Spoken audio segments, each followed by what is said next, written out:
What it do, Wu Gang family, man? I want to give a huge shout out to God for allowing me to meet up with CJ Johnson today. I hope y'all enjoyed this interview. I was able to interview him so he can help you guys from the student-athlete approach, just being a student in general when it comes to college. Just basically like giving you any advice on like how did he overcome his accomplishments and, you know, what helped him build into the young man he is today. So hopefully y'all enjoy this interview. I'm extremely proud of this young man, and I can't wait to continue to help y'all tell y'all story. Y'all stay tuned. Y'all stay blessed. Wu Gang TV. Make sure you guys also go check out my channel on YouTube at official CJ Vlogs, and make sure you follow me on Instagram at CJ_Johnson_ the second, 2 L's. I know it looks weird. It's 2 L's, lowercase. Oh yeah.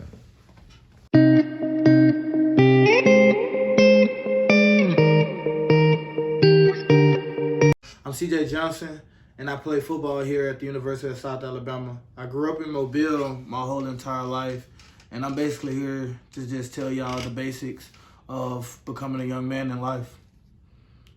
And one of my first questions is, tell me about like your character development transition from, high school to where you are at now, college. One of the major transitions I would say is being on your own. Like, yes, you're in the house. I mean, I'm technically not on my own because, yes, I still have family, mom, uncle. But, like, you're just on your own. You're paying bills now. Like, this is my first time ever paying bills. Like, this is my own apartment. I've never paid bills before in my life up until this past summer when I moved in. So that's a big transition. Like I said, you're not up under mom anymore. You're not up under sister or brother anymore. You're like I said, you're coming into a young adult in this world. So that's one of the big transitions. Wow. And like, what appreciation will you give, to your parents or, just your friends who helped you become this young man you are? I would like to give like one of the biggest appreciations to my mom. She kept me out of the way of a lot of things coming up. Like before I transferred to Spanish Fort, I went to Spanish Fort High School. I graduated from Spanish Fort, but before I transferred to Spanish Fort, I was at BC Rain. And let's just say the environment at BC Rain and Spanish Fort were two totally different things. So my mom did a great job at keeping my head straight and just keeping me out of the way of like all the unnecessary things that had that should not even be around. So that's one of the big appreciations I could give. And I gotta appreciate myself. I don't want to sound like anything of that nature, but as a person, you have to come to terms with yourself. Like, life is all about two things: praying and making good decisions. If you pray and you make good decisions, you almost get anything you want in this world. All you gotta do is just focus on what you want to focus on. So at the end of the day, you have to make that decision at the end of the day. You do. As a person, you yourself. You can lie to everybody else in the world. You cannot lie to yourself. You have to make that decision at the end of the day. So I like to appreciate myself because I guess I made, up to this point right now in life, I made good decisions so far. So about your student athlete, being at a university, a big University of South Alabama. Mm-hmm. So tell me about your experience when it comes to practice, in-game, everything. Just tell me about all of that. Like I said earlier, high school and college is like two different ballparks, two different worlds. So like how you practice in high school is not gonna be the same you practice in college. But like to be fair, I mean I practice hard. I always practice hard. But I practice at Spanish Fort. They made it like college wise. So like they ran us to death. Like practice out there was intense. So like when I got to the South, I'm not gonna lie to you, practice was almost, I'm not gonna say easier, but let's just say it wasn't that far apart from practices at Spanish Fort. So I have to say Spanish Fort did a great job at preparing me for the next level. But like game-wise, it's two different ballparks. Like high school is like, it can't even amount to like how it is here at South. Like, cause last year I had the honor of playing. Like, it's so crazy. Like I said, I'm from Mobile, Alabama. And it was a big reason. South being in Mobile played a big part of me committing here. I think I had 10 offers coming out of high school, I think.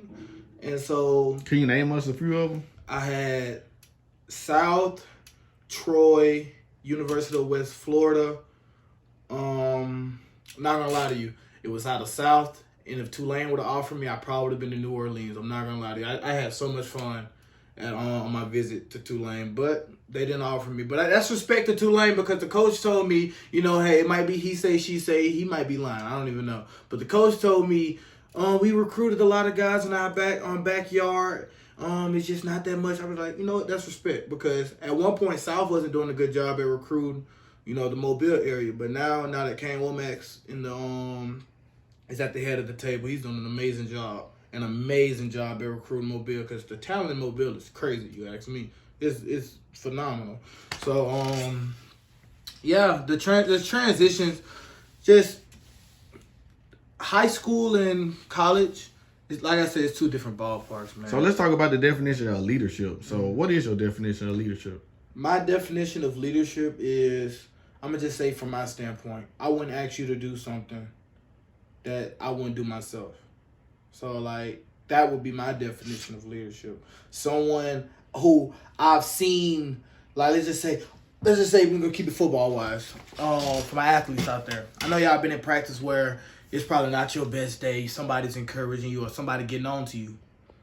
How can you get on to me if you like the lazy one, come in late, talk back to the coaches, don't make plays, because that matters too. If you're not making plays, if you ain't making plays, I ain't even going to say that because that's actually wrong to say. So I'm not even going to say that because you cannot even be playing. You cannot even be a factor to the team, even though everyone's a factor if you ask me. But you could not almost be a factor to winning and still be a leader. So I'm going to just say, if you're just coming in late, disrespecting coaches and not doing your job, how can you tell me to do something? You don't even take care of your end. So that's what I mean by, like, that's my definition of leadership. Like, don't ask me to do something that you wouldn't do because I wouldn't ask you to do something that I wouldn't do. So that's one of my that's my I would say my definition of leadership. Let's talk about academics. Like, what kind of role does like that play towards you? Like I said, for me being a football player, that plays a tremendous role because without academics, I can't get on the field. Like, because once for my athletes again out there, if you're transitioning into college, it is a business. It is a business, and best believe school, it plays a huge part of that business. So like I said, it's in the word itself, student athlete, and student is first. It's not athlete, student athlete. So like, if I don't take care of my books, I'm not going to play. I can be, like my coaches tell me all the time, and I've seen them do it before, bro. You can be the best athlete on the team. You can be the best athlete on the team, making all the plays, but if you're ineligible, what good are you to the team if like you can't even play? So like that's what I mean. So like books is like it's almost like 1A when it comes to being in college because you're not just playing football. You're also going to school. So if you're not even taking care of your the student end of it, and you're ineligible, you can't even play because like you're not even meeting the requirements. So like. So, like, how do you feel like NIL is, with you being a college student, Mm-hmm. do you feel like it will become more of a distraction towards grades now because people, with money being more involved in everything, or Mm-hmm. will it bring more of awareness for students, athletes to be more serious about their grades? I would say it would bring more of an awareness for students to be more like head first when it comes to their grades because like I said, if you're ineligible, I'm pretty sure ain't nobody coming down here to give you no NIL deal. I'm willing to bet you any type of money on that one. So NIL deals, I'm so happy that it's starting to that finally came into fruition because like it's about time because a lot of these universities be making millions off of these players, and like the players didn't see a dime. Imagine Reggie Bush in the NIL like. Imagine Reggie Bush in his time. Bush he didn't even have to go to the NFL to make his money. He would have made it in college. Johnny Manziel. Do you imagine how much money Texas A&M brought in just off Johnny Manziel? And I'm not saying, you never know, they probably giving to him up under the table. I'm not saying he was. I'm not saying they was. I'm not saying they was. But I promise you, Johnny Manziel didn't see close to the money that Texas A&M got from just Johnny football. Just that title right there, Johnny Football. So, like, I'm so happy NIL is finally around. You know, players are starting to finally get paid off of what they can do on the field. And it's a lot of things that happen to a lot of kids. I've seen it before, man. They'll get hurt, and, like, the NFL's not even there. They'll get hurt, like, in college, and they can't even play to their full potential in the NFL because that injury was so damaging to his career, you know, and they just finally started to make their money now. You know, I'm all for anybody making money, bro. Like, make your money. I'm never one to try to stop the next man from making money. Make your money, especially if you're doing it in a great way. Make your money. So what advice would you give to, you know, young men and young ladies that are, you know, maybe struggling students, struggling student athletes, or, you know, anything in that area? I would say believe in yourself and believe in your craft. You know, I always believe that you can do something. Never let no one tell you that you can't do anything. Like, look at me. I am a 5'10" defensive lineman. You guys probably like, nah, he's about 6'3", 6'4" through the camera. I'm 5'10". I promise, I'm 5'10". And I have a Division I scholarship here at the University of South Alabama.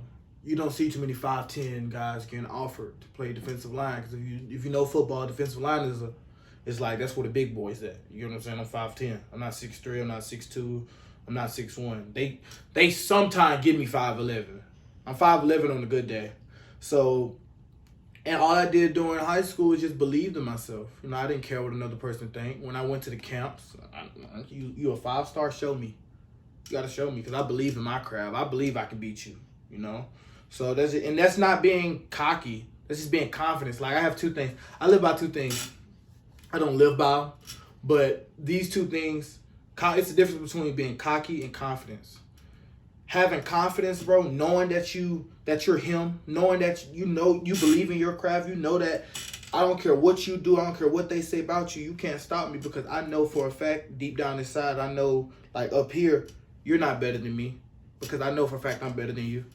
That's just having confidence in yourself. You know, cockiness, you saying that and you not going out there and doing it. You can talk, and you going out there, you just keep talking and not doing it. You just being cocky right now. You ain't even doing nothing. Like, show me. So that's what I always lived off that, you know. So just believe in yourself, bro. Never let nobody tell you what you can do. I finally started YouTube last summer. I started YouTube last summer. And I was scared, bro. I ain't gonna hold you. Like, I'm not the one to get scared of anything, but I was scared. I was like, bro, I don't want to be the guy walking around with a camera. You know, people gonna look at me funny. And what I did was I went to the mall. This is a true story. I went to the mall probably like for 2 weeks straight. 2 weeks straight, just holding a camera, talking to the camera, walking around the mall, because I know the mall's gonna always be packed. So people gonna look at me. I did that for 2 weeks straight before I ever dropped my first video on YouTube.